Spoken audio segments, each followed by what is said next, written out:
and I'm one of the artistic directors of the Bronx Music Heritage Center, along with Bobby Sanabria. Tonight we have our September edition of Percussion Discussion, and Percussion Discussion is a series we started during the pandemic because we couldn't do a lot of live shows. So we tried to think of a program that we could is all about the Bronx and music and what we do, but also is really focused on all things Bronx and percussion. So we've been doing that monthly, and even though once maybe that we get back to more live programming, we might still keep this event on as a virtual show, just so we can make sure we reach as many people as possible with the interviews and workshops that are done through this series. Tonight we have a really great guest, and we're really excited. We're going to have Ronnie Puente on in a moment. But before we start that, I just want to give a shout out to the Bronx Music Heritage Center's funders. The Bronx Music Heritage Center programming is supported in part by the National Endowment for the Arts, the New York State Council on the Arts with the support of the New York State Legislature, public funds from the New York State Department of Cultural Affairs in partnership with the City Council, the Lily Auchincloss Foundation, the Laurie M. Tisch Illumination Fund, and the Howard Gilman Foundation. So with that, we want to start tonight's program. As I said, tonight's percussion discussion will be an interview with percussionist Ronnie Puente. And everyone who's watching, you're watching this on your Facebook page. As you watch it, you can go into the comments section and ask questions of us. Ask questions of Ronnie, and we will ask him in real time, and you'll get responses in real time. So this is an interactive programming. So please make sure you put your questions in the Facebook page. And So therefore, we're going to start. To start, I'm going to introduce Bobby Sanabria, our other artistic director, and he'll introduce Ronnie, and then we'll get into the program. Bobby. Fantastic. Thank you so much, Elena. All right. Behind every great man is a greater woman kicking his butt. That is Elena Martinez. We are so happy to bring you this program tonight. We've had every percussion discussion that we've had has been fantastic. And this one is going to prove to be no less than the previous ones that we've had. Ronnie Puente many people personally know him on the scene as the oldest son of Maestro Ernest Anthony Puente Jr., Maestro Tito Puente. But many people don't know that Ronnie himself is also a gifted musician. And as Joe Conzo Sr. once said to me many years ago, Ronnie plays more instruments than even his father. So we're going to get that into that in a little while. And we're going to get into some very interesting things in terms of the familial background of Maestro Ronnie Puente and the Puentes in general. So first of all, I'm going to welcome Maestro Ronnie Puente. Ronnie, welcome to you. Well, I look good in that picture. To see you right now. And I'll let Elena take over right now because she's going to talk about this picture, and then I'm going to have Ronnie comment on it. But as I said before, welcome, Maestro Puente. Thank you, Bobby. So we just want to start off with, before we get into a lot of questions about Ronnie's career, we just want to start off with a few questions about Ronnie's family. And of course, there's a Bronx connection. As you know, everything we do has a Bronx connection. And there's some personal connection in here for me as well. So I'm very excited to hear some of the stories. So the first picture, I'm sure everyone can see this, right? Everyone can see this. I'm hoping everyone can see this on Facebook. Can you, Ronnie, talk a little bit about the woman in this photo? That woman is my grandmother, my dad's mom, Celia Puente. The picture you see there, she's probably in her late teens. She was already here in New York. I miss her terribly. She passed away in 1980. Seems like a long time ago, but I think of her every day, as I do of my maternal grandmother, Maria Sanchez. But this is my grandma, Celia, the woman who bore the great Tito Puente and her other children. But that's Celia at a relatively young age. Beautiful, beautiful picture. She lived in the Bronx for a while, right? Because I heard she had a boarding, like she had boarders in her home, and I think actually my great aunt stayed at that boarding house, her apartment where she let boarders in. Can you talk a little bit about that? I sure do. I just want to know, am I supposed to be on the screen? Probably people are going to just see the face. I think probably people just see the image, the PowerPoint image. I'm not sure what it looks like on Facebook. It's going to go back and forth, Ronnie. Like right now, they're seeing you right now speaking. I don't see myself on the screen. Does that mean anything? That's okay. That's okay. We're on. We're still on. Okay, we're fine. Okay, regarding grandma and the Bronx, okay, yeah, she did live in the Bronx, but she got there via Brooklyn when she came from Puerto Rico in her early 20s. She lived in Brooklyn for a while, and it was there that she met her husband to be my grandpa Ernest, my dad's father, who my dad was named after. And from make a long story short, from Brooklyn, they moved to the Bronx. Before that, excuse me, to many places in Manhattan, like everybody else did, because Daddy, was born on the West Side over there on West 135th Street, out of Lenox Hospital, Harlem Hospital, I should say. And then he moved to El Barrio, and they lived in various apartments, one of them being on the 110th Street, which is still there. And then eventually, Grandma Celia moved to the Bronx, specifically 979 East 979 East 163rd Street. That would be between Fox and Tiffany Street. For those people in St. Athanasius Parish, that's where Grandma went to live. That was in the early 40s. And she spent time there. So my father did spend some time in the Bronx, because I can tell you right now, as my wife would attest to in all her documentation, when Daddy entered the service, his address was 163rd Street. When he got out of the service, it was 163rd Street. Okay, he got married from 163rd Street. Then him and my mom moved back to Manhattan to West 110th Street, 15 West 110th Street, which would be just west of Frawley Circle. They were on the top floor there, living with her sister, her husband, my grandmother and my grandpa, and my cousin. So it was a 3-bedroom apartment. Then from there, like I said, Grandma was already living in the Bronx. And she lived in 163rd, I'm guessing, to somewhere until the mid-70s. And then she moved to Colgate Avenue, right off of Westchester Avenue in the Bronx, into a 2-family house. And that's where she lived until she passed away. So she's a product of the Bronx, many years. So do you remember that apartment? Like, because I heard stories that, like, because your father would be there, and they would, people remember Celia Cruz there and stuff. Like, do you remember like that as an active place of musicians and things You're talking going on? about the 163rd Street apartment? Yeah, I remember it very much so. I used to have my birthday parties there every year when I was a young boy. And my family ultimately moved to the Bronx, right across the street on Fox Street. We lived on 931 Fox Street. And my grandmother used to have a party there for 50, 60 people, including all the members of Daddy's band. They would come before their gigs. They were all there, families, cousins. It was a very, very big affair. Not a large apartment by standards, but it was a 3-bedroom apartment, which was kind of big. Kitchen, little dining room, and living room. And I think you mentioned her serving foods and having bordantes or borders. She did. I mean, that's when people that didn't have money. This is exactly what they had to do back then. So she had quite a few. She had a bordante, one for many, many years, and another one that would, other people would come and go for 2 or 3 months at a time. And she cooked probably for 10 people every day to come and pick up their food at 5 o'clock in the containers, those metal stacked containers she used to prepare for them, a way for her to make money. And that's where she was for many, many years. So it was a very, very lively apartment, extremely lively. I wanted to ask you, Ronnie, about your grandfather, your paternal grandfather, Ernest. Was his legal name Ernest or Ernesto? Ernesto. Okay. He was Ernesto, absolutely. Right. So from what your father told me many years ago, he told me that he used to work in the Gillette factory in, I don't know if it was Manhattan or the Bronx. Is that true? Is that what he did? Okay, Daddy was close, and most of the things he told you, Bobby. He was. That's what I'm asking. That's what you got it. You got it, my brother. He was a foreman at a razor company called Gem Razor, GEM, in Brooklyn. Okay. Not the Bronx. It was in Brooklyn that he was a foreman, and that's what he did for a living, Grandpa Ernest.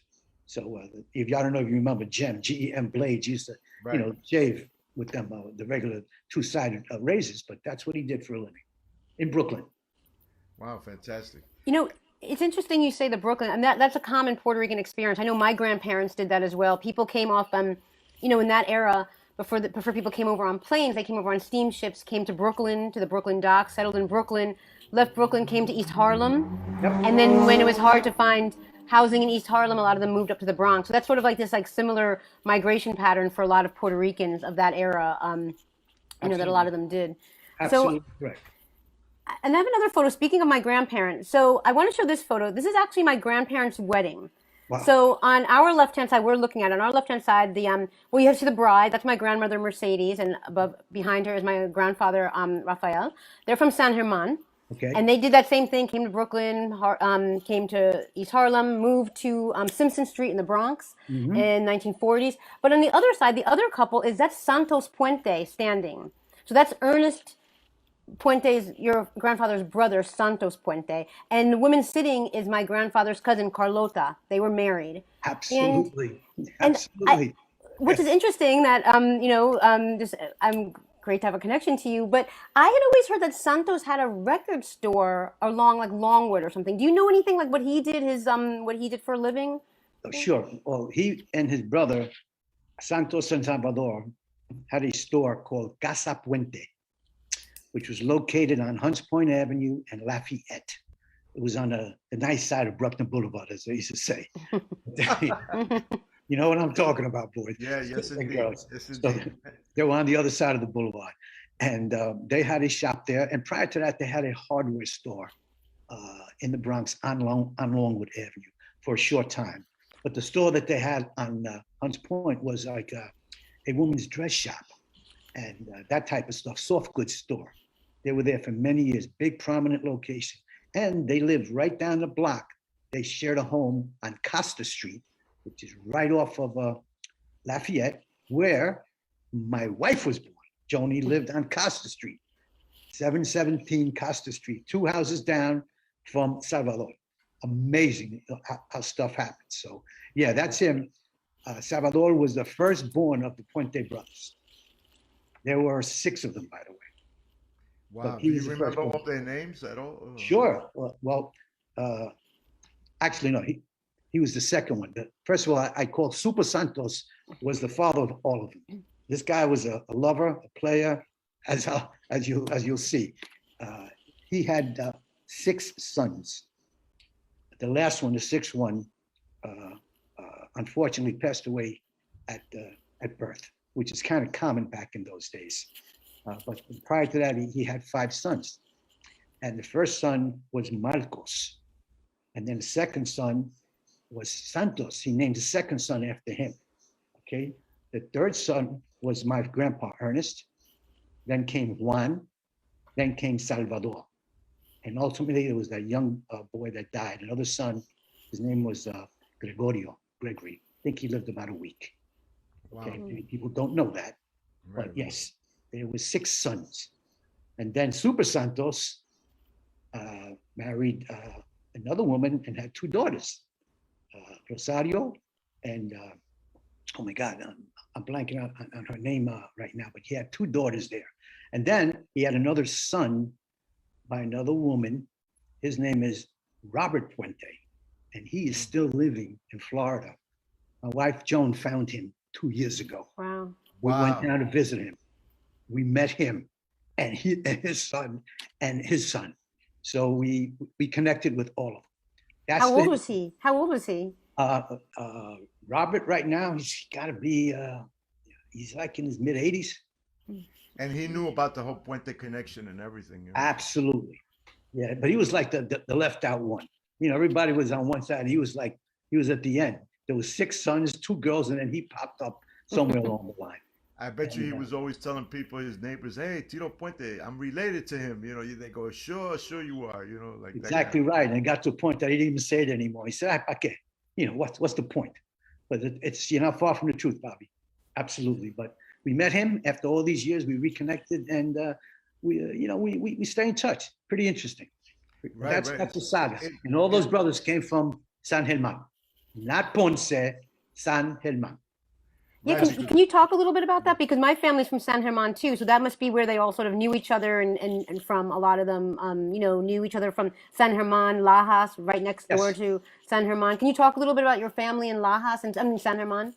Other than I went there, Joan and we used to go to Puerto Rico every year, and we drove out, took a car, went out to San German, and spent a couple of nights there. And we just, the only thing we know is what we looked up through the church and the archives that we found out, and the streets, and basically all the Puentes came from there. I mean, that's where they came from. And some of them moved to La Haas and La Parqueria, the park there on the water we were talking about, a very beautiful place. La Parguera, Yeah, thank you, Bobby, the Parquera. And how would I know that if I wasn't there, man? It was pretty nice. I can tell you. People don't even know what this is, but it's a very beautiful place. San Germán, beautiful, quiet, typical pueblito in Puerto Rico. But that's where they were all born, and then from there, they all scattered. They all came to the city, to the United States, eventually. That's all I can tell you about San Germán. It's amazing how you've dug deep and continued the legacy of the family and getting calling all these names, et cetera, et cetera. I mean, it's something we should all strive to do with our families. Yeah, it's a work in progress. You got to stay with it. It's tedious, but thank God for my old lady. She did it. I'm trying to imagine. There goes that thing again. Behind every great man is a great old woman. Yeah, absolutely. But I'm trying to imagine when Santos and his brother had Ernesto had the ferreteria, the hardware store. Yeah. If at all they cut timbale sticks for your father, and he would pick them up there, You're absolutely right, because you didn't have the big Firth sticks and all the stuff you have nowadays. Custom weight, length, sticks, tips, plastic. No. You bought a 36-inch rod and he cut. Dad used to play 12-inch, 12 to 13-inch sticks, and he would cut them with a saw. And he would just, before the gig, he'd slice them up and take 3-4 pairs with them, and they would all break. And he would do it again the next day. Sticks, Bobby, as you know, were not great quality, and they would splinter and break all the time. They've come a long way, but he probably did get some sticks there, no doubt.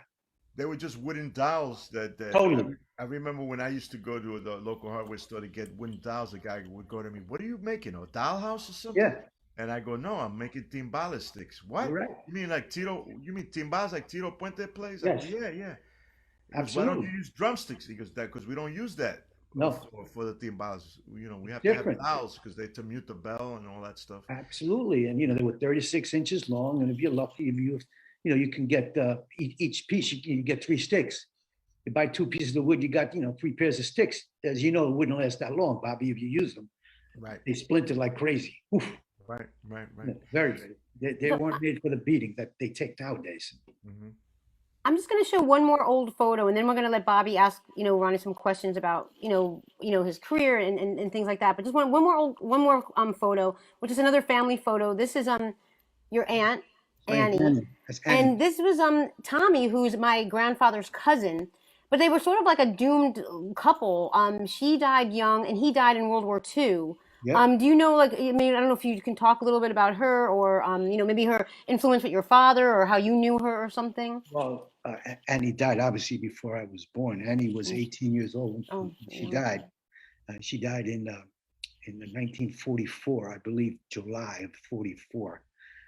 Daddy was overseas, and contrary to popular belief, what they said, he flew home for her funeral. He did not. He was in the middle of the Pacific Ocean. He was very upset about it, very distraught, but he did not attend her funeral. He just couldn't. He was in the middle of the war. It just didn't happen. So she died of meningitis. She was 18 years old. My father and her, he loved his sister very, very much.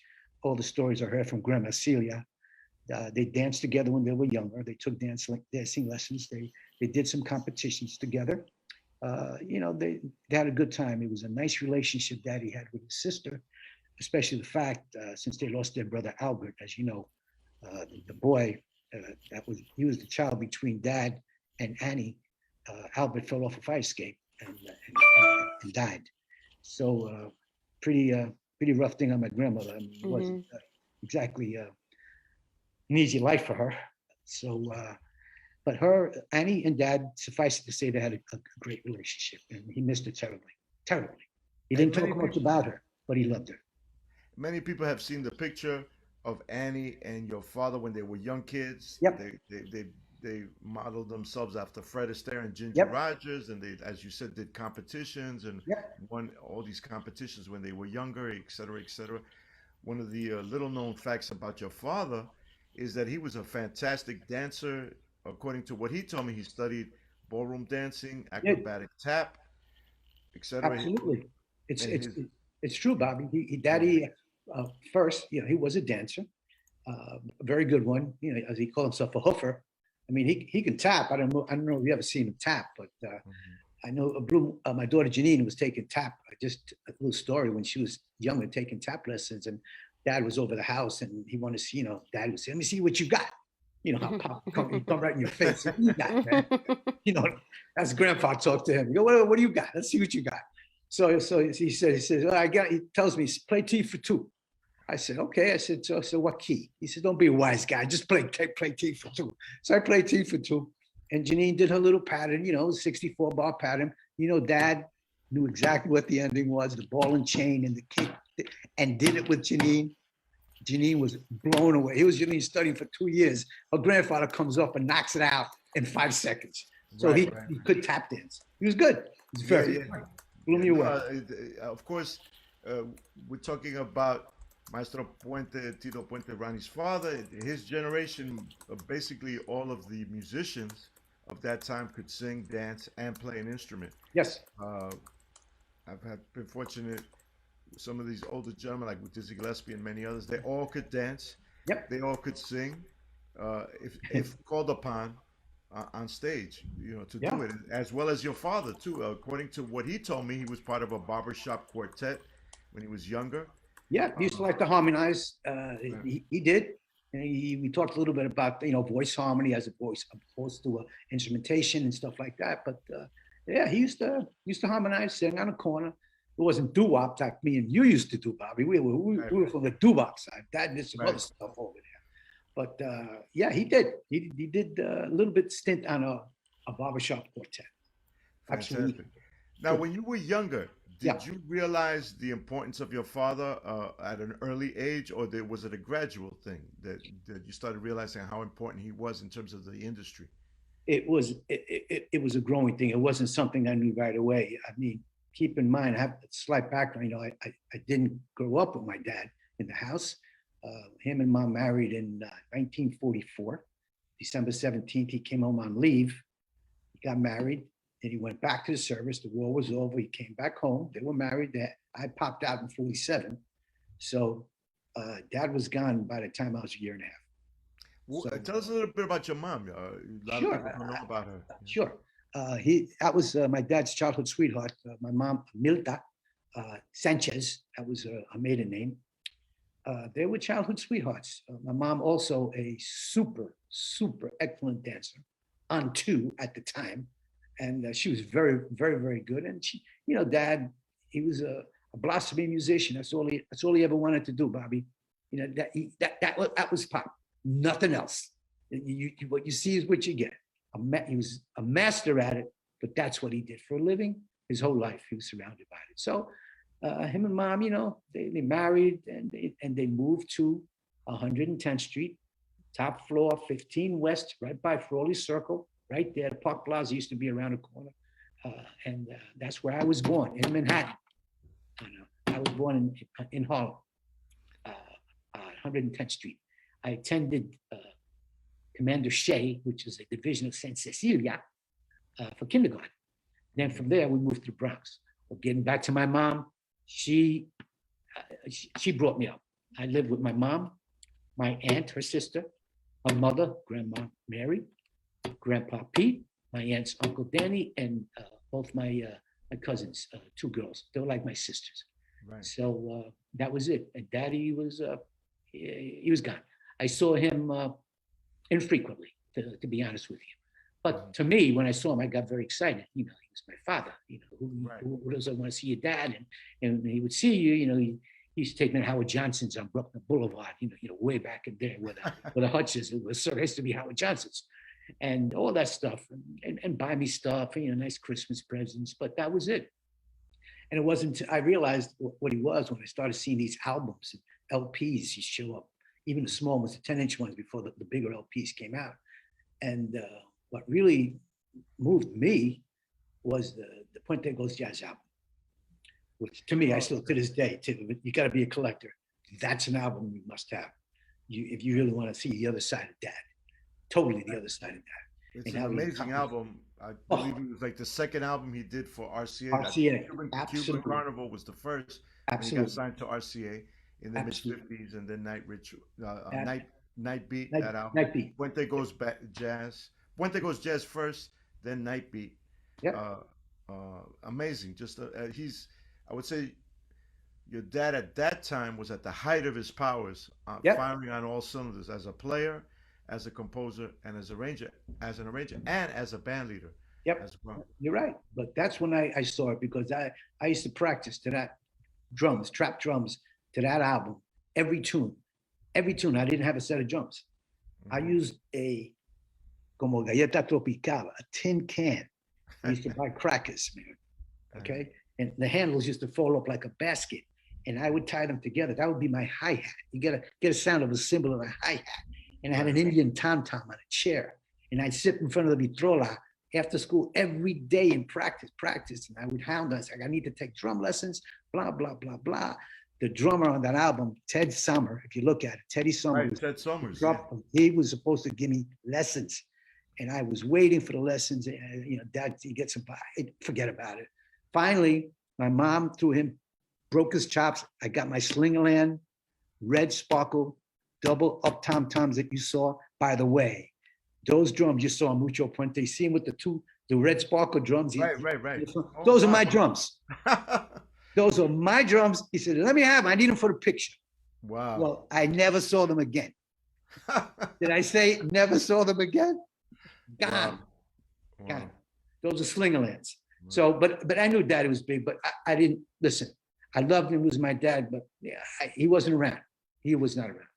Just to cover a few things for the people that don't know aren't familiar with some of the things that Ronnie mentioned when he talks about on two. You're talking about when you dance mambo, you break off on the second beat of the measure and hits with the slap of the congas. So if you really know how to dance mambo, you know how to do that.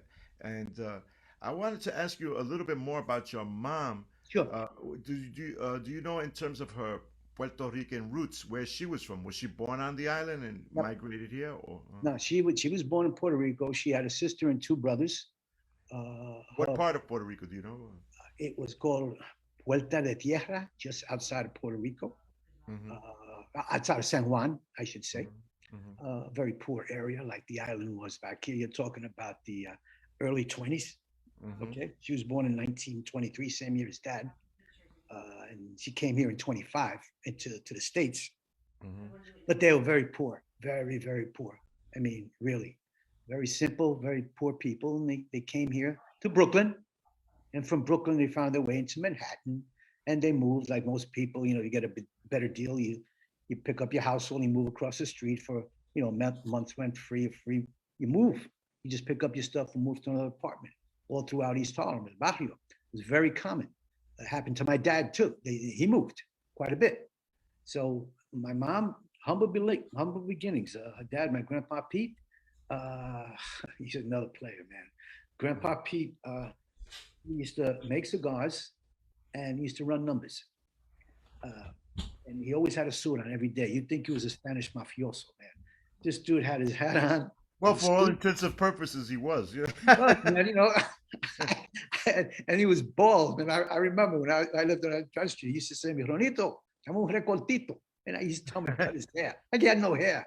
And I remember one day I'm tired of cutting his head. I remember I looked at his head and I slapped it with all my might. And he was sleeping. I just hit him on his head. And he woke up and he chased me to the apartment and he beat the snot out of me just for hitting him on his bald head. But I said, don't ever ask me to cut your hair anymore. And unfortunately, he passed away in 54 of cancer. And that's when they moved from 110, actually 53. We moved from 110th Street to Fox Street in the Bronx, 931 Fox Street. My mom, the same family structure. Not Dad. Dad was, he was in Manhattan someplace. And Grandma Celia still lived right across the street on 63rd Street. So, I mean, my father, when he came from Puerto Rico in 1952, Jose Sanabria from Guanica, Mhm. The brother, some of his brothers moved. They basically the Sanabrias all lived on Fox Street, so they must have Yeah. interacted somehow Yeah. with your mom at that time period. During that time period, who knows? Well, Mom, we lived there from 53 to 60. And So from they must have there, interacted somehow. Yeah. no doubt, no doubt. But My father must have gone to the hardware store, probably, to the record store, that yep, kind of thing. Yeah. absolutely, Bobby. Yeah. But that was Mom, and Mom always worked. She had a job, self-sufficient. And but I was surrounded, like my grandmother. It was always someone for me. Like I say, my nieces. And it was cool. I went to St. Athanasius. Very good friends with Mickey Melendez. Mickey went to school, so at St. Athanasius, and all those dudes down at the Bronx at the time. So yeah, Mickey, it was yeah. regular. It was cool. Mickey Melendez, for those of you who are watching, was one of the founders of the Young Lords, Yep. the political party, along with Felipe Luciano and several others. Uh, have you reconnected it somehow with the Sanchez side of your family at all? Well, the Sanchez side, that would be my. Well, they're all gone. Okay. There are no more because her brothers and her sister, they've all passed on. My grandparents are gone. Actually, I look at me now, my wife and us now, even Felipe, and we're the old farts now. This is me, Felipe. I used to look at them and say, "Coño, tan viejo." Well, Right. I'm there now. My window's closed like everybody else's, but it's what it is. So the Sanchez side, like I said, they came from Puerto Rico. They were all born there, very poor. The two brothers, one, my Uncle Joe, he wanted to have a clothing manufacturing business, and Uncle Mike, his brother, drove the truck for him. My Titi Celia was a stay-at-home mom. She stayed with her abuela. And Mom was administrative assistant, that type of work she did all her life until she retired.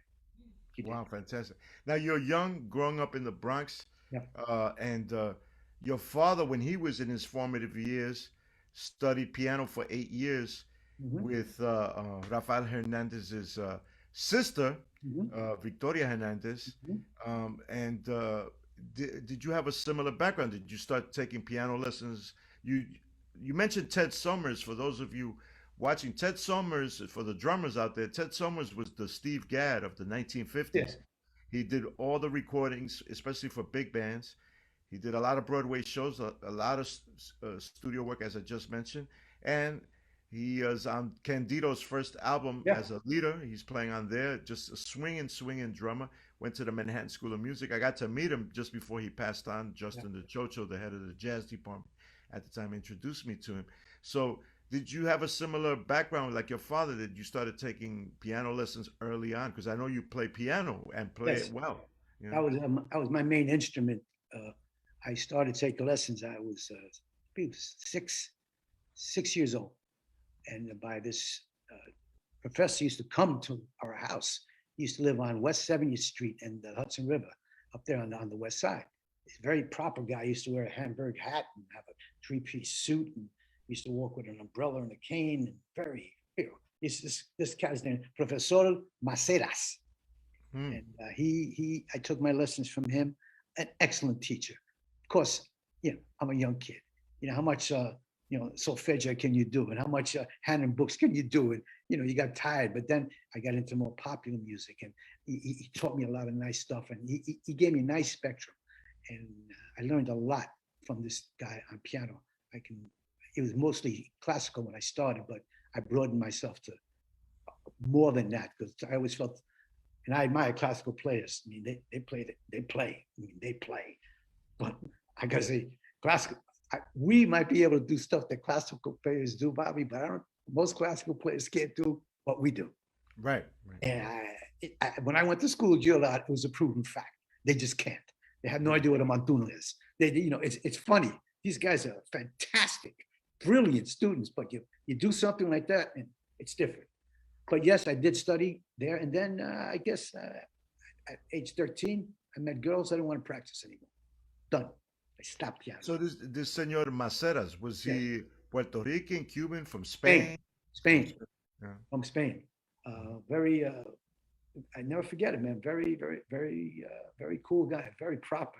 Very had the pencil. Used to use it as a baton, and he would tap that out, and if you missed the beat, he smacked that pencil on the thing, and he always tell you about your fingering and all that type of stuff, which is all good. It's all important. People take it for granted, but you have all your skills you got to do. Your fingering changes when you keep practicing your skills up and down. But he was a very, very good teacher. He used to come once a week. Wow. And how was he as a player? Did you get to hear him play? Yeah, I always still like to see people play. I like to see what people got, because I copy from people. I mean, if I see something good, I copy from you, dude. I see you play. If I see you do a lick, I say, I got to remember that. I'd say, okay, I'll make a note to myself. There's nothing wrong with that. I copy from everybody. Right, So right. there's nothing wrong. That's flattery, man. And I'll give you credit. I say, that's Sanabria's move, man. No way. I look at Mark Quinones does something. I say, damn, I got to remember that. I can't do it as good as many years ago, but those are things you remember. And all the great timbaleros. You all have great style. But he was a fine classical pianist. Right. Purely classical. Excellent. Never missed the finger the right way, everything, beautiful. He was an excellent player. Right. Now, the scene in the Bronx when you were growing up, when I was growing up in the South Bronx, it was a combination of, how can I say it, heaven and hell, because all this great music was happening, but South Bronx was burning at the time. Terrible. When you were growing up, and one of the things that united us was the rumbas in the parks. People playing conga drums, playing Cuban rumba, mostly Puerto Ricanos, of course, and any African Americans that would get into the culture, etc., or in whites as well. When you were growing up, was that happening in the Bronx at the time, in the South Bronx, were people playing conga drums in the parks and having rumbas, etc.? Yeah. No, Bobby, I think I was about 10 years too early. When I was growing up in the Bronx, it was all about gangs and doo-wop and social clubs. Ask Joe Conzo. Joe Conzo lived at the Professional Building on 163rd Street with his sister Emma. I knew Joe when he was a little. Oh yeah, across from the Hunts Point Palace. Yeah. You got it, dude. You got it. Yeah. Ask Joe. All the clubs, the Social Lovers, the Valiant Kings, whatever you want to call yourself. That's what it was about. Singing doo-wop, singing on the streets, we used to go parties. You didn't call them a party, you used to call them a set. Who's having a set this weekend? You go have a party. You had to grind them up music and all that stuff. That was always around. But the music on the streets, I didn't witness it. When we left the Bronx, I think that's why my mom didn't want me in the streets anymore. That's when we moved to Westchester, we moved to Yonkers. But it was a different time. I loved it down there. The kids were great. It was always something happening, but not the music like you say, Bobby. It was more sports and just hanging out, playing. The only sport you have stickball. Right.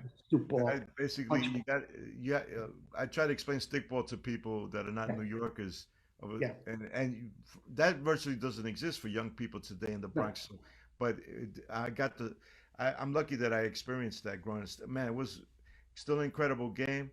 If you think about it, the coordination you develop from those street games, handball, Chinese box ball off the point, stickball. I mean, you don't realize it, but you're developing all these skills and also social skills, because you got to get along with people too to play. You do that, or you'd be fighting all the time.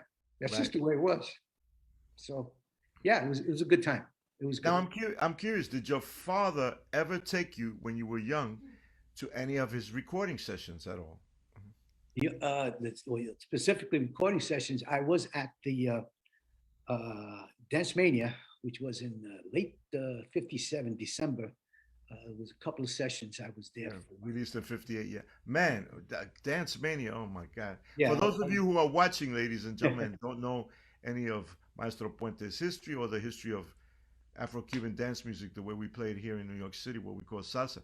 Dance Mania is still, to my knowledge, is still the highest selling album in the history of Latin American music, simply because it has every tempo on it: cha-cha-cha, guaguancó, son montuno, mambo, guaracha, bolero, and dance instructors use it all over the world.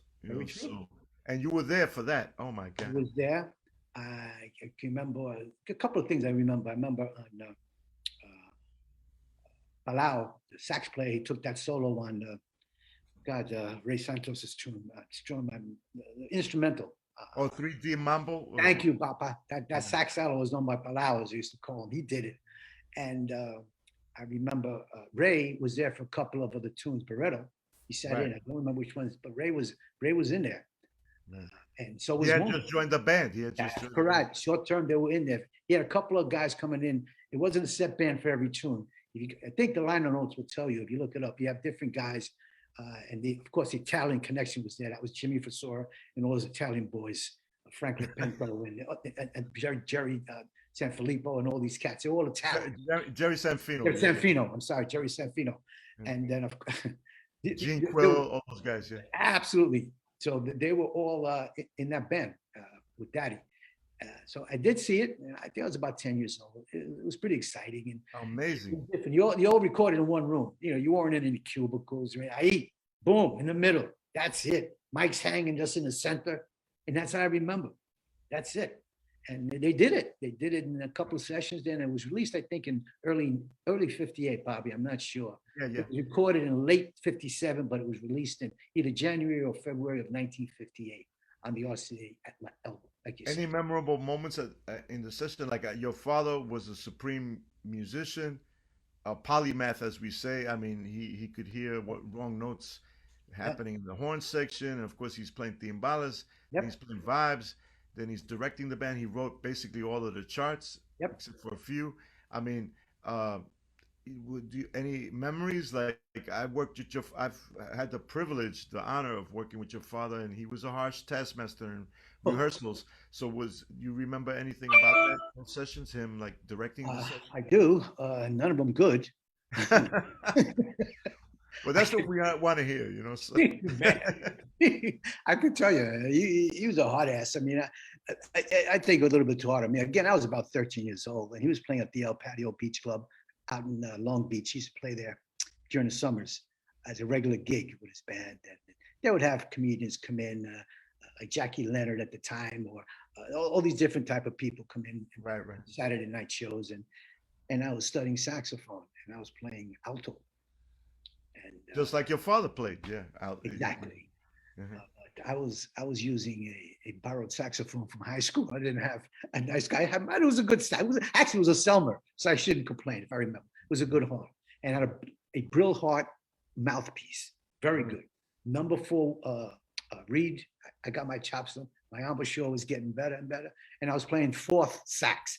So you had to know how to count bars, and then you play. And you had to count 4. That type of stuff. But it was great to be with the guys sitting in the band and have my sax and just cut to the chase. There was a triplet. It was actually a solo of mine. It was a triplet, and it was an 8-note triplet, but I played it as a quarter note triplet. Okay, there's a big difference. It's either ba-da-da or ba-da-da over the 2 beats. He stopped the band. With little bands playing, my little stupid piece, he stops the band. Embarrassed the hell out of me. Told me to leave and go practice how to play triplets and how to read music. I remember because Jimmy got all over me. He said, hey, I can't use the language that they use, but I remember I was a young kid. And he did that on 2 other occasions for me. And years later, I attacked him on that because I caught him making mistakes too. Yeah, well, we have a question from Rich Port. How strict was Tito, your father, with the band? Well, you just answered it. So. He was very. He would stop it cold. He would be playing. A lot of times, if they were doing rehearsal, he'd have a sit-in, fill in for the timbales because he had the phones on. He's listening and reading in the chart. A lot of times you do a recording and he wouldn't be playing a timbales. Somebody else, either Jimmy, somebody will fill in. A dandy, somebody's just playing the licks as they're practicing. And he would stop. He said, oh, that's supposed to be an E flat. You're playing an E natural, that type of thing, just like you said, Bobby. Right, But say, well, what does the chart say? The guy says E natural. He said, well, erase it and put E flat in there. That type of stuff like that. Right. Yeah, he was a pain in the ass. I don't know how else to say it. Ask my dad, he'll tell you. Maybe my dad, I worked with him many years, so what can I tell you? Well, one thing we could say in his defense that he exuded excellence, and Yeah. that He did. He said, you could play with me, you better come and play. If you can't, stay home. That was it. He didn't want to hear it. He didn't want to hear nothing. come here to play. That's what I pay you for. Pay. So for the people that don't know, Maestro Puente, we have two masters. We're talking about Ronnie and Maestro, his father, Maestro Puente. Maestro, the elder Tito, Mhm, played besides the timbales, the American drum set. He played piano, mhm, played alto sax, mhm, some clarinet, He did. and I've heard that he could play some bass. I don't know if that's true or not, but When I you know talk that. about me, Oh, I okay, play the bass. He could. we're going into your territory. So you play those instruments as well, and of Yes. course, Maestro, your father played vibes and marimba, Yeah. which is not a stretch if you're a percussionist and you play some piano. You're just playing Exactly. the same thing with sticks, with mallets. So, what other instruments do you play besides the instruments I just mentioned? I mean, now the only additional instruments that I play over Daddy is a bass. I mean, Mhm. I played electric bass. And when I was going through my rock bands, part of me, I was a bass player. And when we had a bass player, I showed him how to play the bass and what the lines and runs like that. So Right, I right. did. I could play. I still have my Fender bass that Joan got for me many years ago. I still Were you have it. se- were you self-taught on the bass, or did you take So lessons I on? was self-taught on everything except the piano. Oh, okay, great. I didn't take any zero percussion lessons. To Wow. your Now, point, yeah. the vibes, the board is the same. The difficulty is much, it's 10 times fold because in the piano, if you miss, you can do a trill and flip the note and with Right. vibes, if you miss, you miss. That's it. There's no hiding. You And miss. a lot of people don't know it's a hard instrument Oh when you're man. reading music on vibes or Oh marimba or xylophone because yeah. uh, Yeah, up and the down. angle of where the music is and you're with piano, the keys are underneath your fingers. Yep. The mallet is an extension of your hand, so you can't you Yeah. really have to develop this depth perception It's concept hard. to I mean, really you look play. at you think of George Shearing. He's a Right, blind man. He, right, he, he played. I remember I used to practice blindfold, and you can play because your position is quite different. You ever see Lionel Hampton try to play or Daddy play with a mask on? Forget right, about it. You right, can't. You can't do it. It's a hard instrument to play. But right. you practice. You practice the rudiments and the arpeggios and everything that goes along with it. And I emulate. And for me, when I do play the vibes, it's not often. I'd love to play, especially with the big bands and anything with vibes. I love to play. I love the instrument. And I say this all the time. I reach up and I look up and I reach up to my dad. I said, please send me the guidance from your hands to mine. Don't Mhm. break my chops. Let me get through this. I know the theory. I need the mechanics. I need the mechanics. And I'm fine. And that's what I like. But no, there's a lot more to learn on vibes. And please, I didn't take any lessons at all. People say, oh my God, I've only been studying. I said, no.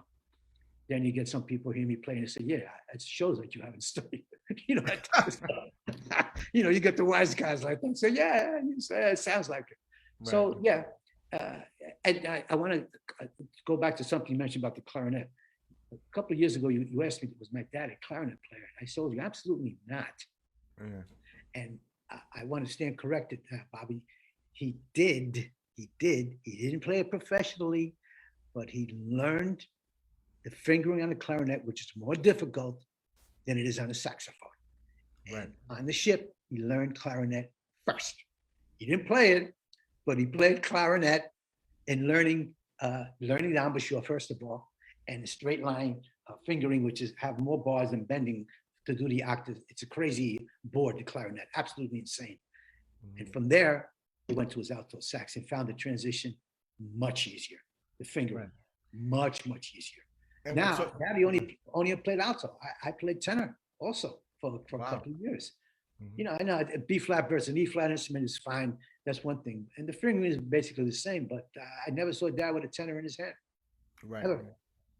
Right. I was at a rehearsal once, playing with your dad, and he got mad at the saxophone section. And he goes, "Give me the alto." Like he asked Bobby Porcelli, "Give me the sax." And Bobby Porcelli, one of the great masters of this music, Best. and he Best. picks it up and this is the way it's supposed to sound. Yeah. But then he made a joke about it. Play the same way, but in tune. you know. Yeah, that would be him. Yes. Yeah, absolutely. we're talking about your dad when you said the ship. He served in the U.S. Navy. Yes. He went to the Navy School of Music when he was drafted. Hmm. He told me that in 3 months in school at the U.S. Navy School of Music, it was like going to conservatory, but all crammed in, 4-year Yeah. conservatory, all crammed in 3 months. And he served on the USS Escort Aircraft Carrier CVE 29, the Santee. Correct. And it comes to my mind now. You just mentioned the ship, and I saw the other day on the History Channel about the Battle of Leyte, Yep. There which you is go. that was the battle that changed the course of World War II. Hmm. Your father's ship, the Santee, participated in that battle. He was a alto saxophonist, clarinetist in the ship's big band. Hmm. In those days, all the escort aircraft carriers, battleships, large destroyers, etc. They all had musicians assigned to them Hmm. because they would be months at sea, and the musicians provided a respite. It was Yep. to keep morale up. So, but your father also served as a machine gunner when they were in battle. Yep. He was the ship's bugler, and he played piano during mess hall. Man, just amazing! All the jobs that he had, Yep. and uh, I know from speaking to your father personally, he loved the Navy.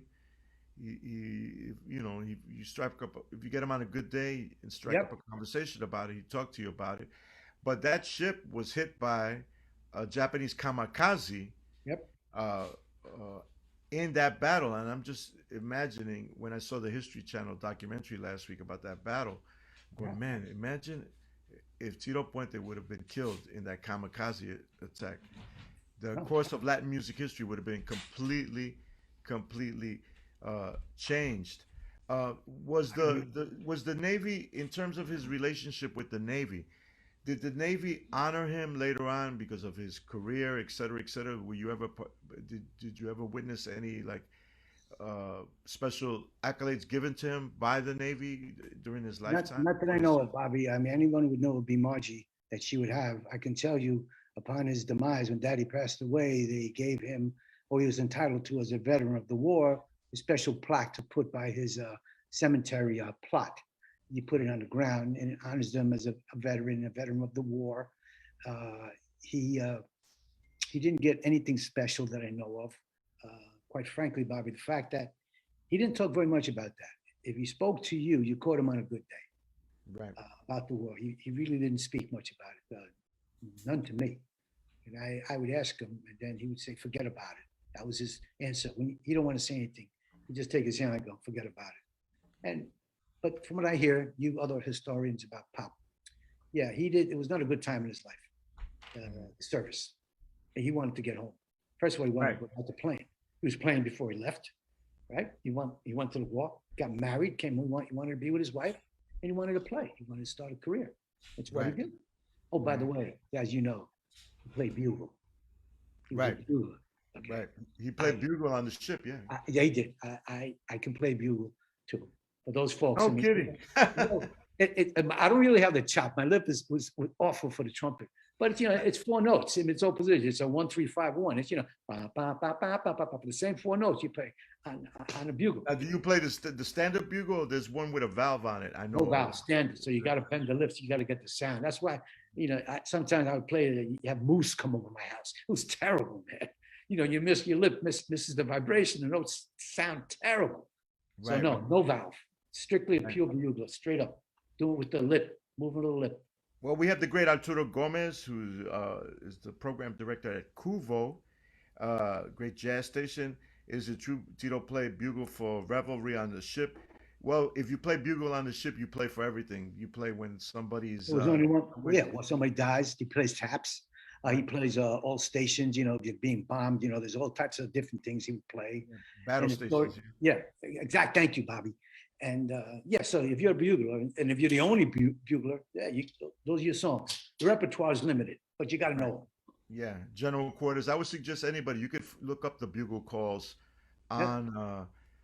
on your computer, Yep, yep. and there's different sites that show you all the different calls that Tito one, that buglers have to learn. I know. So he certainly did do that on the ship, and Yep, he told me the famous story where yep. he was warming up, and he was like warming up with general Yep. quarters, pa pa pa Quarters, da right. da da da da da da, da, which is battle stations, Yep. and he forgot that the mic was open, and the Yep. whole ship goes in crazy, and the He went captain into of the ship, hiding it. yeah, Exactly.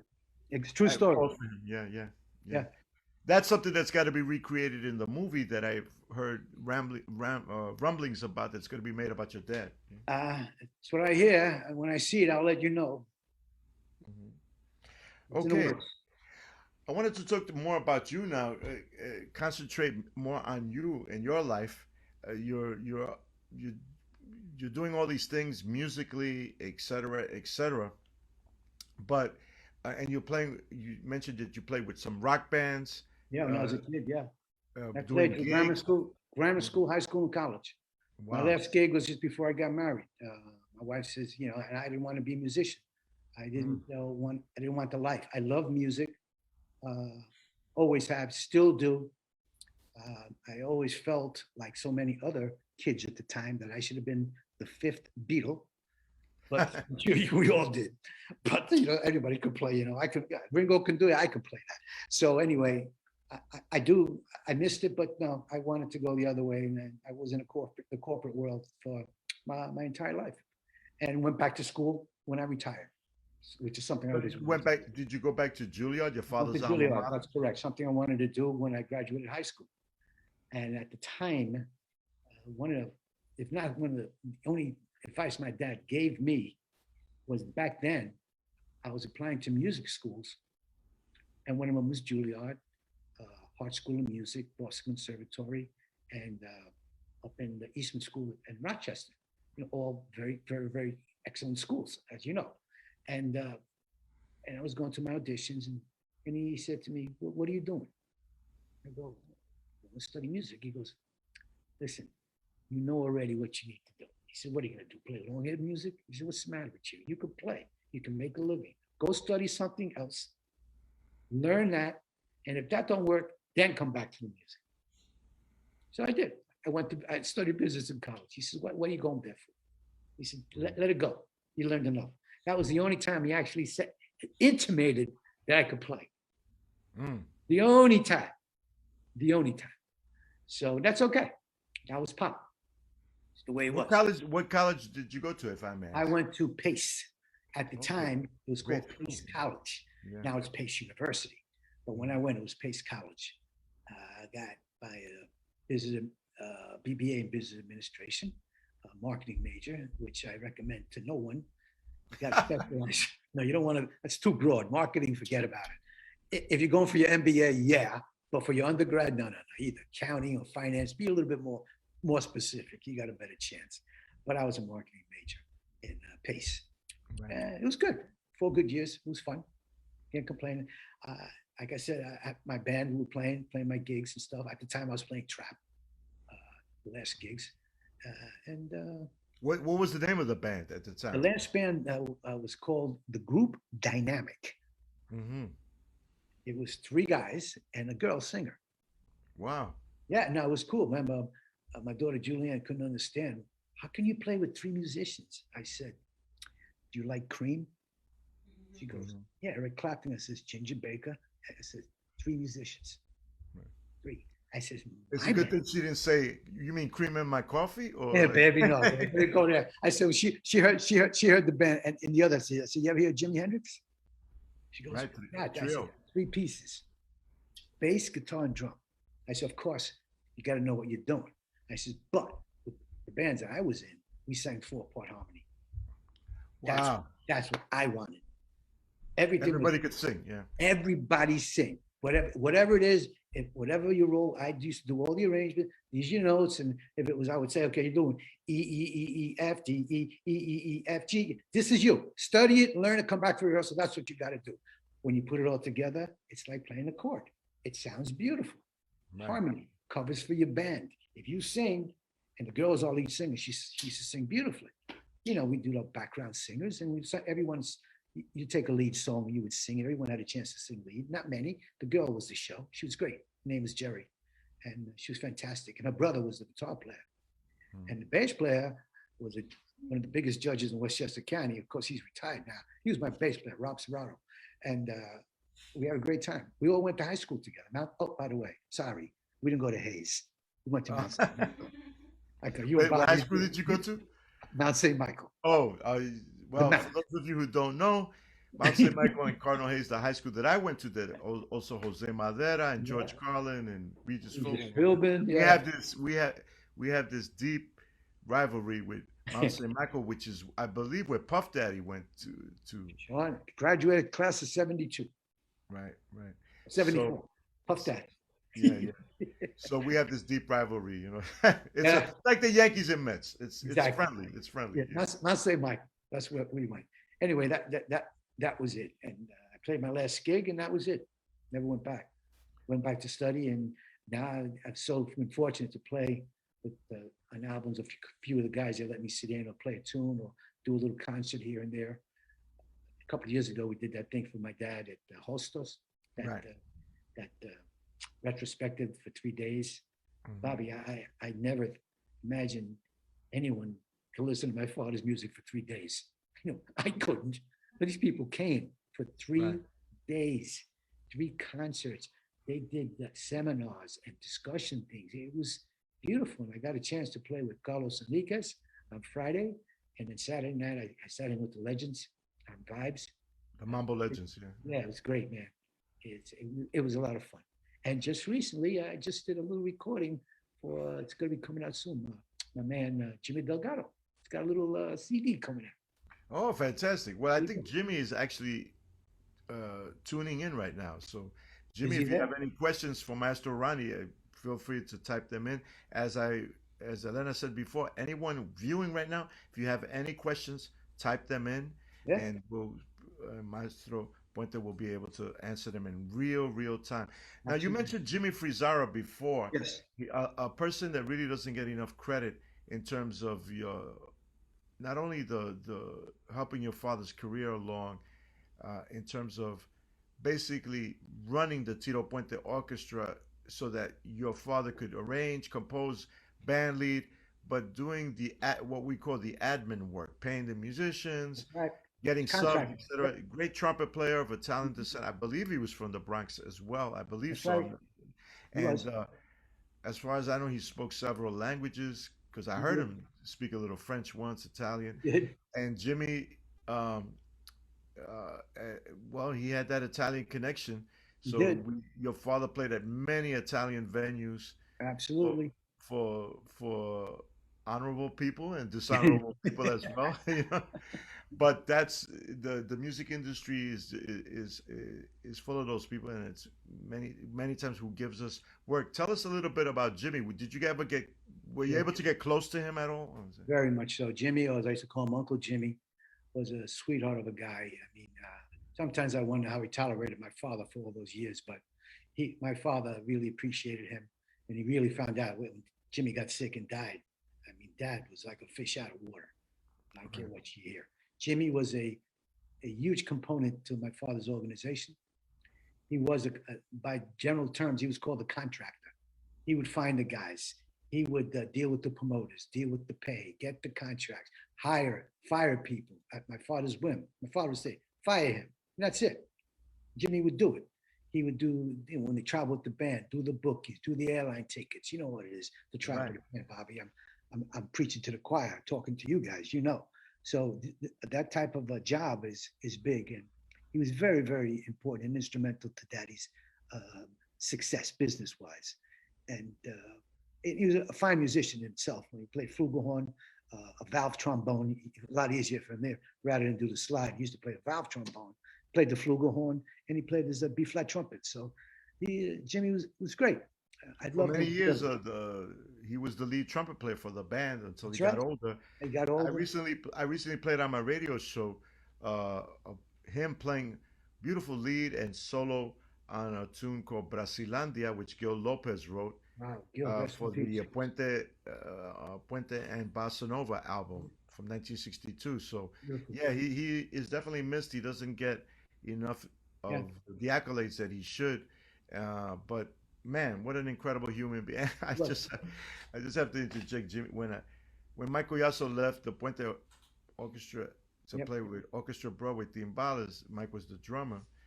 and when your father would, on the last gig of the evening, he would play the first two tunes or one tune and just leave, and Mike would come out and Yep. play Timbales. Well, I got into that role, and when the first gig that I did, Jimmy goes to me, "Yeah, great, Bobby, great." He goes, uh, "Are you are you are you Italian?" And I go, "No, no, I'm Puerto Rican." He goes, "Get out of here! You look Italian, man." He goes, I go, "I'm Puerto Rican." He goes, "You sure about that?" And he goes, here's an extra 20. Don't tell anybody. You know, That's just Jimmy. because I looked Italian, I cracked up. And when he just, I mean, he was just That a was him. funny guy like that. And he took out this huge wad of money, Yes, that was it. and I'm going, damn. He goes, but from what I saw, nobody, no would f with him. He, No, he was so loved and respected at he the knew a same lot of time. people. He Yeah, knew a lot of people. yeah, yeah. Of course, of course. As I should say, good and bad. that says it all. We don't have to Listen, say anything that's the else. same one. Like my father say, you got to play where they book you. That's it. You get booked, you play. Right. That's it. You get So we have paid, a you yeah, play. Go yeah. ahead. We have a question here from Rich Port again. Can you mention if there were any singers that Tito had to teach the clave to so they could fit into the big band sound? Uh, no, if my dad had to teach you clave, you wouldn't even be considered. I mean, Right. that's an innate thing. It comes from the heart. To answer the question directly, no, he didn't teach anybody that. It was if you were singing for dad, you had chops singing. He had quite a few female singers in his band. The only real one that was part of his band was a woman called Sophie. Everyone were extra added attractions to the band. Like Lupe was not part of Daddy's band. Hmm. Sophie was for quite a few years. She was on the payroll with the band, but he did not teach anybody clave. I mean, if you came in, I mean, it's like you're going out for a baseball team, you can't catch. And she can teach me how to catch. No, no, you can't. Get out of here. Go learn, Right. then come back. So Right. no, he did not. To answer directly, he did not teach anybody clave. No. Right. If he would explain it to you, if someone would ask him, what does it mean? He'd go to the 2-3-3-2 concept. It's a 2-bar figure. As you know, I'm not going to go through the whole crap, but he would explain it to you, and that would be it. If he Great. typed out a song, you knew what it was. If you didn't know, you say, Jimmy, get rid of him. That's it. Right. Done. Well, we have some pictures here that I'm Yeah, going to ask Jorge to put up so that you can comment on, and maybe Elena can comment also as sure. well. So, Jorge, if you could put up the first picture. Actually, Bobby, I'm putting up the photos, so let me Okay, great. get that. Hold on, give me 1 second to open up. These are so we saw some older family photos. Now we're gonna see some photos. Oh, I wanted to ask you, Elena, what was Tommy's last name? Tommy, the one in the soldier. Yeah. Right. His real name was Irmundo Clemente Vasquez Archer. I don't know how they got Tommy out of that, but No comment. so now we went to some older photos. Now we're gonna go to the photos that Ronnie sent us. Man, So we can talk about these. that looks like me and a young kid. Right. That had to be early 60s with that Peter Gunn haircut that he had. See Right. those drums, Bobby? Yeah, those are yours. Those are yours. mine. Red sparkle. Wow. Okay. Who has Slinging those drums now? Are they in storage or something? storage. I wish. But where's my father's marimbas and violin? Who the hell knows where they are? I don't know.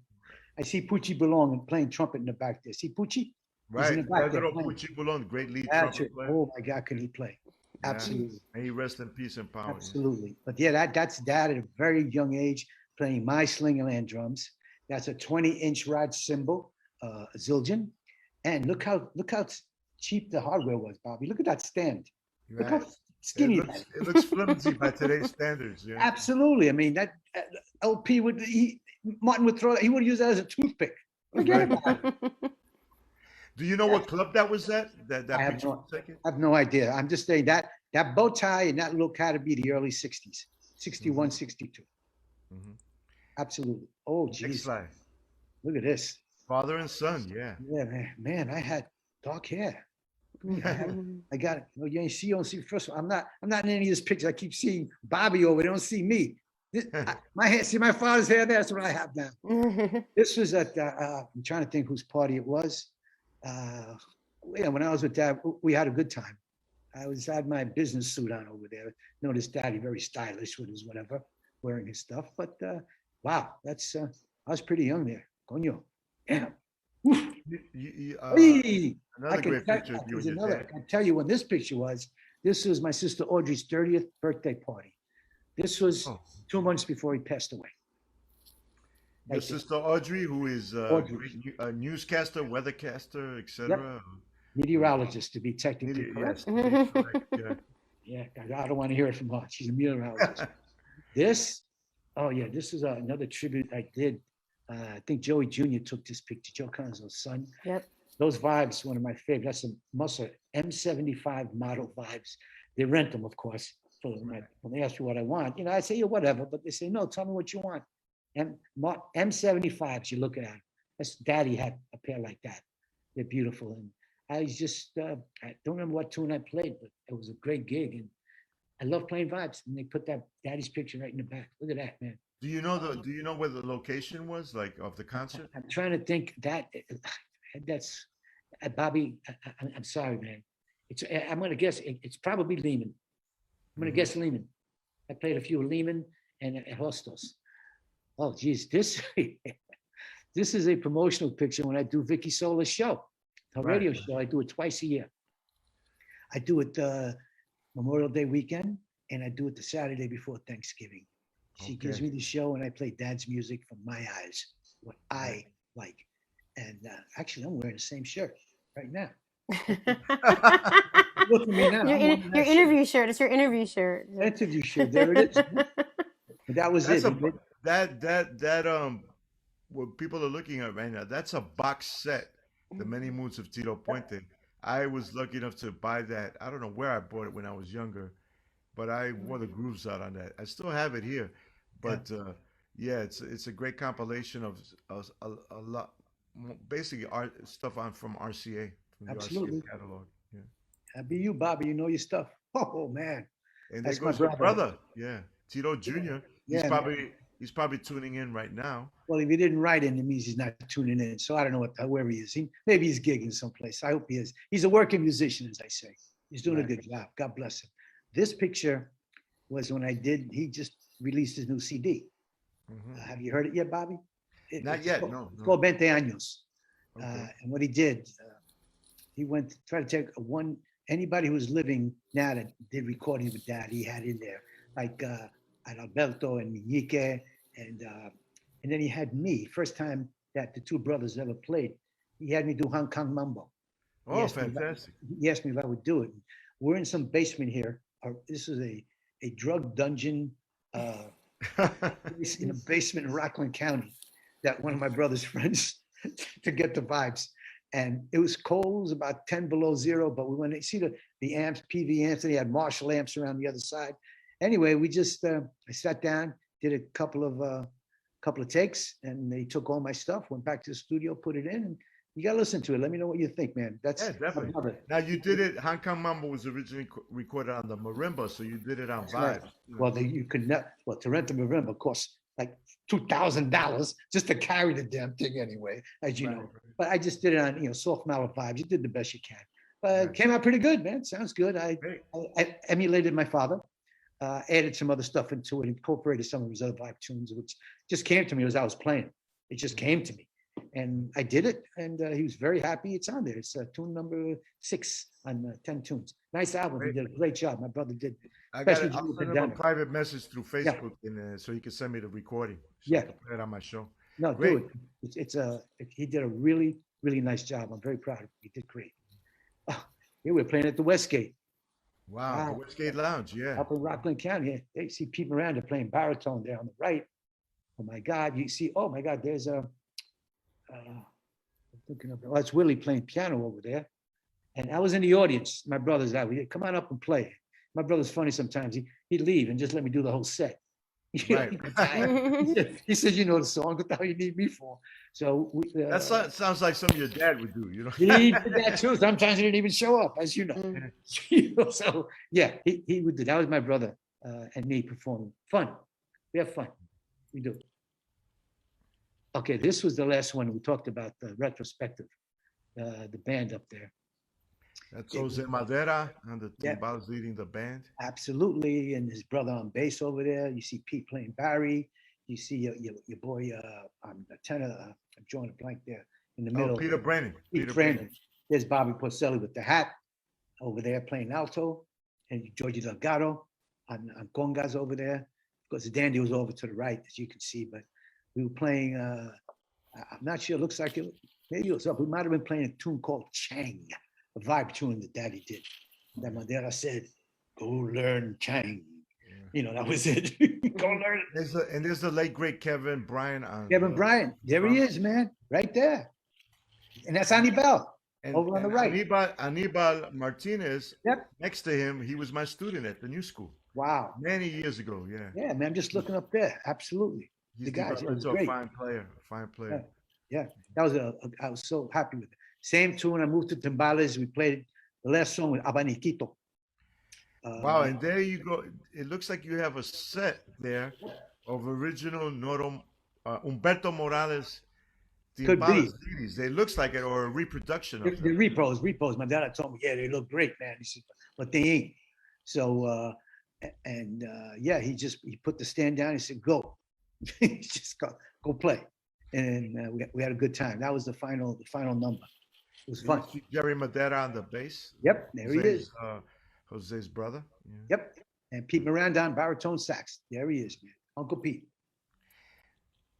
All right.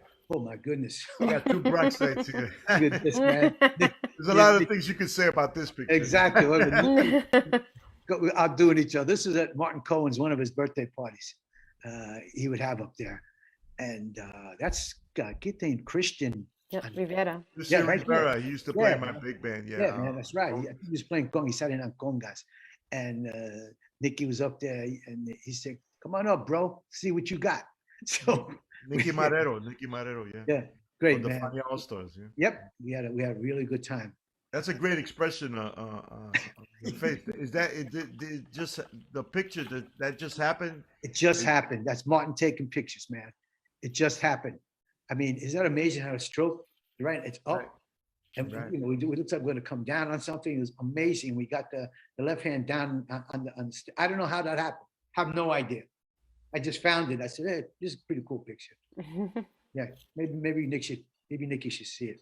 This is Pop Stone up in Rockland County. Right. It's in a little cemetery called St. Anthony's, which is what he wanted. He liked this little church where he lived. He lived up in Rockland, in Tappan, New York. And this is Simple Stone. For those who don't realize it, that music notation you see here is Oye Como Va. You read it, it's what it is, in the key that he did it in. G. Yeah. If you read the eighth note, it's ba da da da da, rest, rest, da da da da da da da, rest, da da da. There it is. So It's like kind of reminds me of Woodlawn Cemetery, Miles Davis's yeah, tombstone. It has the notes to trumpet. so long. But you know, it's funny. I was not funny, but it was great to be. It was a privilege and honor to be at your father's funeral. And the Navy, I must say, they did him proud because they sent two buglers yep, to play for him, and then they had the I don't know how many riflemen were there, but they had several riflemen giving him a gun salute. we didn't request that, Bobby. That was on their own, Yeah, so they totally on their own. They Beautiful. They did him right. Yeah, Yep, they did, honored man. him correctly. Yes, indeed. All right, the next slide. I believe this is your daughter, right? That's Julianne playing at your gig at Manhattan School of Music. You brought me Well, up out of actually, the no, audience. no. You know where this was? Where was it, man? Tell me. I don't know. This was at the naming ceremony of the public school in East Harlem. They named it after your father. They did TPEC.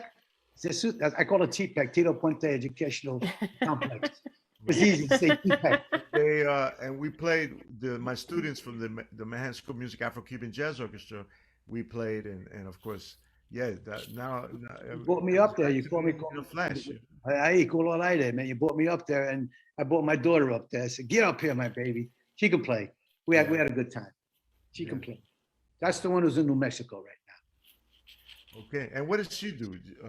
Right now, well, she's the one who was in in Jordan for 11 years in the Middle East. She was running a school there. So I was on edge there for 11 years, but she's back home. She's the head of school, Albuquerque Academy in Albuquerque, New Mexico. Wow. She Boss. was in the Middle East. Does she speak Arabic? Very little. Yeah, she did, but she got by. She had a life there. Tremendous friends, and I basically built a school there. And you know, stuff happens, and she was always being recruited, and she had this opportunity. They flew her over here for interviews, back and forth. And out of I think the applicant pool started with 2,000 people, and it whittled down to 67. They whittled it down to 36. Then they brought it down to the top 3 people, 2 men and my daughter, and she got it. Wow. Great. There you go. She's the boss. There she is. This is at her campus. This was about last springtime, I guess it was. That's her on the right, Julianne. There's my hair. Mira mi pelo, carajo. My wife looks the same. There's Janine, who lives in California, right there. That'd be us. Fantastic. Beautiful family. There's that picture again. Giving you props. Yeah, man, you give me props, me slapping me. Say, what are you doing, man? Where'd you learn this? I learned that from you, brother. I'm looking at those LP, TP model timbales there, man. Stainless steel. Because if you zoom on that, they are. Look at them. Yeah. Absolutely. LP. That was a great day. There were a lot of dignitaries there. Obviously, the mayor, the governor was there. You're right. Elena was there. Yep. And had to, everybody was shaking the governor's hand. And Elena goes to, I'm not shaking the governor's hand, But it was way back. It was what's his name? Way before Cuomo. Pataki. Pataki. It was Pataki. Yeah. Very good friend of mine, and my daughter taught his daughter when she was teaching here in New York. Wow. We'll leave it at that. He's a good friend. Anyway, and I still have that watch, I still have that watch. I got to wear it every once in a while. Cool. Now, do we have any other questions, Elena? Let me see. I'm just trying to get out of the slideshow. Let me go back to Facebook. Okay, wait. So here's some questions. Any plans of creating a biopic movie of Tito Puente? Sure, that's in the works right now. They're working on right now. It's being produced and directed by Edward Olmos, the actor. He's involved in the project along with the Puente family, my brother, Margie, myself, and they're putting together a short miniseries. It's going to be sold either to HBO or something like that, which should be out early next year. And then they're working on a motion picture later on next year. Stay tuned. That's all I can tell you. There's a lot to draw upon. Just the short time we've been with you, we've learned so much. And then your father's naval service, that could be a whole. Yeah. That could be just a movie right there. Just his naval service, incredible. So absolutely. So, I'm looking forward to it. How do they work with you? Do they ask you a lot of questions, or because they want to get it right? How does the movie folks work with you too? Well, in the beginning, now what we're doing is just giving them as much photo information or biographical information we have. Margie has a tremendous amount of video, of unscripted video, which is great stuff. Seeing Daddy back at my house and her house on holidays, different performances and stuff like that. They're trying to put together. And when they come through with the first drafts, they're going to run it by Margie, my brother, and myself, and we'll discuss it. Make ads, deletes. It's a work in progress, and I'm looking forward to it too. We just give them as much information as we can. It's Hollywood. They do what they do. And if I see something, I can't see anybody else playing your father young than your brother Tito Puente Jr. and you playing him when he's older. Have they discussed that with you? Nope, not at all. Not at all. Listen, I take it as it comes, Bobby. I ain't no actor, dude, but I know my father. And according to Marge, I have a lot of his mannerisms without doing anything, so it's okay. Right. So I want to just ask everyone who's watching. We have a please ask a question. Last call for questions. And then Bobby, you want to ask a few more questions, and we'll see if anyone puts anything in the Facebook comments section. Yeah, if you have any questions, please put them in the Facebook comment section, and we'll definitely get them. Ask Ronnie them. I'm curious about the movie. I mean, Was Yeah. this an idea that Edward James almost had? I'm assuming he was always a fan of your father's music. Yes, a very big fan, very good friend, a big fan of Daddy, and he was thinking about it for a while after Dad passed away, and he's trying to make it come to fruition. He approached us. He spoke to Margie about it. She's on board with it, and they're doing the legwork, Bobby. I wish I had more to tell you, but I don't. Other than that, they're planning for a little mini series, maybe 4 or 5 episodes on television like that, and then a biopic. That's the plan. Let me put it that way. And Right. you're looking at probably a year to 2 year horizon before everything is complete. And as any news, I'll be more than happy to pass it on to you. If not, my brother will. He's out there all the time. So, and it's coming. So I hope it does. Let's put it that way. And it's a process, and it's in the hands of the producers. Well, the great thing is that you're involved directly. So I'm Yeah, sure if you see anything that isn't kosher, as they would, yeah, as our Jewish brethren would say, yeah, you'll be the first one to say, "Hey, wait a minute, that's not true. That's exactly. not how it went down," or that's exactly. I would. I have no problem. Respectfully, I'll say, listen, through the years, people write books and articles, wrong information, wrong dates. So, I mean, and I just say, look, when I see them, by the way, this is what it is. And they appreciate it. I don't go there with attitude and say, look, by the way, this is what happened. His brother is not Robert, it's Albert. And Right, his right. brother who passed away. People tend to, a lot of different things, which is fine. And I'm open to anything. My life's an open book. And, for my dad, yeah, I realize now how influential and how he affected so many people. Still to this day, Bobby, he's dead 21 years. They're still playing his music. They're still doing tributes. They're doing re-releases on his stuff. It's amazing. I mean, it's like Well, he's still here. I must say, I'm in total agreement with what Jose Madera said in our when we did a percussion Yeah, discussion with him that the greatest musician in the history of this music is your father. It's just bar none. Just incredible. I mean, in my opinion, you have to take particularly what we call Cuban music, Afro-Cuban yep, music. yep, You have to take it, separate it into two periods: before Tito Puente and after Tito after. Puente. Very I good. mean, Yeah. it's just amazing. And Yeah, it's good. It blows me away sometimes, but yeah, I took me a long time to realize it, but it's true. I mean, I'm his son. He's my dad. Basically, sometimes people forget that. I mean, he's my father first. right, That's what he is to me. He's my father. What he did for a living, his accomplishments are very something to be proud of. Absolutely. He's, as you say, Bobby, he's a maestro. He's a musical genius. My dad's a musical genius. I don't know what else. You can call him a whole bunch of other names, but you can't take that away from him. He's right, amazing. Amazing what he does. right, Amazing. right, So we have another question from Rich Port. For you, Ronnie, in terms of like your career, were there any unfinished musical projects that we can look forward to in the future? Are you working on anything musically?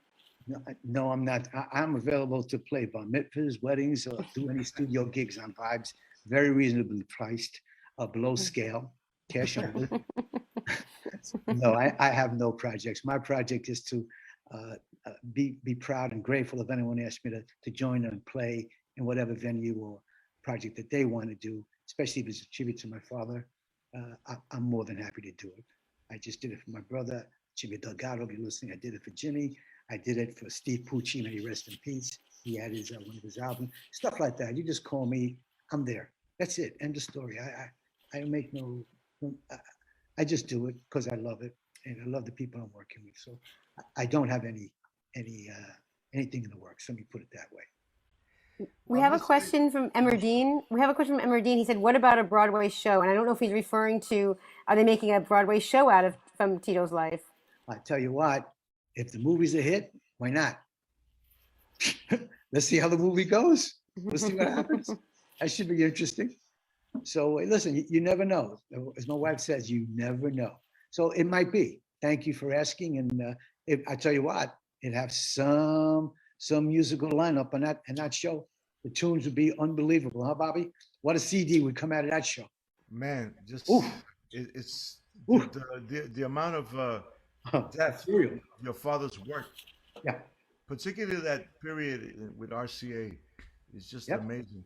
Uh, I would suggest those of you who are watching, if you're not aware, there was a big reissue project called Cuatro, Quato. Uh, Sony. Yeah. sorry, Sony. Quatro, Right. Cuatro, Mhm. a 4 LP set Yep. of basically some of the albums we spoke about: Puente Goes Jazz, Night Cuban Beat, Carnival. Dance Mania, and Cuban Cuban Carnival. Carnival. Mhm. That is just an amazing. They did an amazing mastering job. It's a the CD booklet is incredible. Uh, it's I believe, well, not CD booklet, but the booklet that's inserted into Yeah. this package. So everybody should incredible You black do. and white photos. You should definitely get that if you, for all of you who are Puenteologists, and those of you who are just coming into the world of Tito Puente, you should definitely, it's something that you definitely need to get. He show it's where his genius is really showcased, because he, as I said before, he was at the height of his powers back then, and he had the backing of the world's largest recording company at the time, Yep. RCA. So, Yep. It Well, came out. Sony produced it. right. Mhm. They did. They did a good They went job. into the archives, and Yep. there's a nice. They asked me for a quote.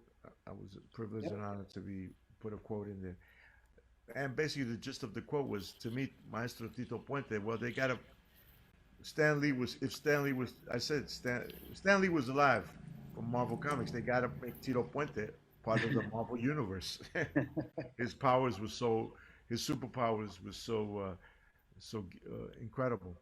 Yep. Yes. Well, how's Pop? Yep. Yeah. so we want to give a big thank you to Ronnie Puente. Everyone, thank you so much for sitting in with us. I'm so glad. I'm so glad to hear stories about anyone from the Bronx and our great borough of the Bronx, and it's a great musical legacy that we have there. We want to also thank Jorge Vasquez, who does all our technical and social media work. Thank you for making this happen. Tomorrow, the Bronx Music Heritage Center will be happening. We'll be having our open mic, our poetry open mic, on this right here on this Facebook page. Next Wednesday, we'll be having our Music by the Book series. We'll be interviewing Ponce Laspina, who runs El Maestro in the Bronx, an activist who brings together politics and music and art. Hopefully, you can tune in for that. And this interview with Ronnie tonight, you can come back to this Facebook page and you can watch it. Tell your friends about it. It'll be here. And Ronnie, you should go check it out. There's some people you know who've been writing nice things about you in the comment section, and who probably know you. So everyone can go in and check this out again if you missed some of it or couldn't get to see it tonight. So Thank again, thank you so much, Ronnie Puente, you. and we hope to see everyone back soon on one of our programs. Thank you, Ronnie, Elena. thank Thank you you, so Bobby. much for your time. For your time, it was a privilege and an honor and pleasure to speak to you. And we got to have dinner again sometime sooner than later. You got Uh, it, dude. In the Bronx. yeah, In the most Bronx. definitely, most definitely. I mean, now things are starting to open up more. So Yeah. thank you so much. I thank you both for inviting me. I'm humbled by it, and I appreciate it. And I thank you for continuing to perpetuate my father's musical legacy. It's a beautiful thing. Thanks, Bobby. Thank And you, you do it so Maestro. well. You Thank play, you play, you play. What can I say? Thank you so much, Maestro. Okay. Good night, everybody. Thank you. Good night, everyone. Bye bye. Oh, so